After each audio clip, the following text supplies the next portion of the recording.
Je suis Marie Wissler, je suis pneumologue spécialisée en cancérologie. Je travaille à l'hôpital Cochin, qui fait partie de l'assistance publique des hôpitaux de Paris Centre. Et donc, je dirige une unité d'oncologie thoracique au sein du service de pneumologie. Qu'est-ce qu'un cancer du poumon? Le cancer du poumon, c'est un groupe très hétérogène de cancers. Donc, ce sont des tumeurs qui naissent dans le poumon, mais il y en a plein de sous-types différents. Il y a vraiment eu un effort depuis plusieurs décennies pour démanteler tous ces sous-types. Et donc on les démantèle sur la morphologie, c'est l'analyse histologique. On a des marqueurs en immunohistochimie, on a des marqueurs en biologie moléculaire. Et on se rend compte en fait qu'il y a plein de cancers du poumon différents. Déjà sur l'aspect clinique, il y a les cancers du poumon du fumeur, qui c'est dans la grande majorité des patients, mais on a aussi des cancers du poumon chez les non-fumeurs. Et puis là-dedans, on peut avoir les cancers du poumon à petites cellules, les non à petites cellules, les adénocarcinomes, etc., etc. Et puis plein d'anomalies moléculaires différentes.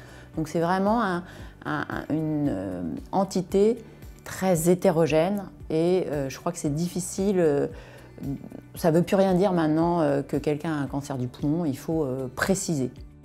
Comment est pris en charge un cancer du poumon? Ça va vraiment dépendre du sous-type, en effet, puisque cancer du poumon tout seul, ça oriente pas assez. Donc ça va dépendre donc, du sous-type histologique. Est-ce que c'est un cancer du poumon à petites cellules, non à petites cellules? Est-ce qu'il y a des anomalies moléculaires qui rendent sensibles à des traitements par comprimé qu'on appelle thérapie ciblée? Est-ce qu'il y a des marqueurs qui rendent sensibles à l'immunothérapie? Et puis ça va dépendre du stade. Est-ce que c'est quelque chose qui est très localisé et qui est accessible à la chirurgie, ou bien est-ce que c'est quelque chose qui est localement avancé, un traitement qui combine des rayons et éventuellement de la chimiothérapie, voire de l'immunothérapie, ou est-ce que c'est plus avancé et là c'est un traitement médical qui peut être de la chimiothérapie, de l'immunothérapie, des thérapies ciblées.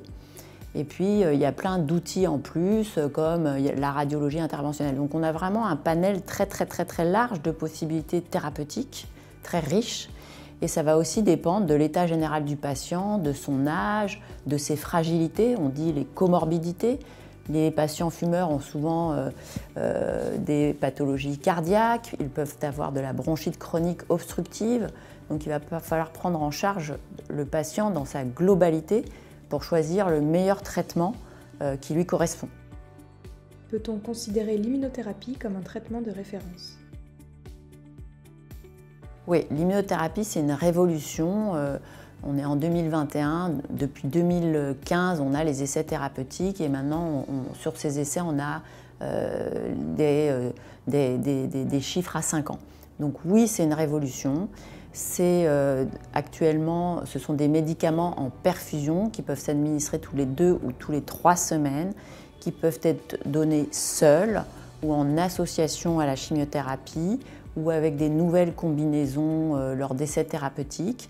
Et donc, c'est vraiment un outil qui devient incontournable dans la prise en charge du cancer du poumon, dans la maladie avancée, dans la maladie localement avancée avec la radiothérapie, et puis en essai thérapeutique pour les stades localisés pour lesquels il va y avoir un traitement chirurgical. Donc c'est quelque chose d'extrêmement important qui transforme le pronostic des patients. Ça ne marche pas chez tout le monde. On a des marqueurs qui commencent à nous dire, à nous orienter, mais c'est vrai que quand on commence, on ne sait pas si ça va très bien marcher ou simplement stabiliser ou ne pas marcher. Qu'est-ce qu'un profilage moléculaire? Le profilage moléculaire, c'est aussi extrêmement important avant de décider le traitement d'un malade qui a un cancer du poumon de stade avancé. On ne peut pas normalement commencer un traitement sans avoir ce profilage moléculaire. En effet, ça c'est plus vieux que l'immunothérapie, c'est la première révolution dans la prise en charge du cancer du poumon, c'est la révolution des thérapies ciblées, des traitements par comprimé. Et la première anomalie qu'on a ciblée, c'est un récepteur qui s'appelle EGFR pour épidermal growth factor récepteur. Et les patients qui ont une anomalie moléculaire de ce récepteur, une mutation de ce récepteur, ont une tumeur extrêmement sensible à un traitement par comprimé. et qui marche très très bien sur les cellules tumorales, très peu sur les cellules normales, donc il y a peu de toxicité et donc on ne peut pas passer à côté de ces anomalies moléculaires. Donc sur la pièce, sur la biopsie, ça peut être une biopsie faite lors de la fibroscopie, faite lors d'une ponction sous scanner, faite sur une métastase. On fait ce profilage moléculaire qui prend un peu de temps, donc il faut expliquer aux patients, gérer l'attente, gérer l'anxiété, mais c'est un investissement ce temps pour choisir le meilleur traitement qui convient aux patients.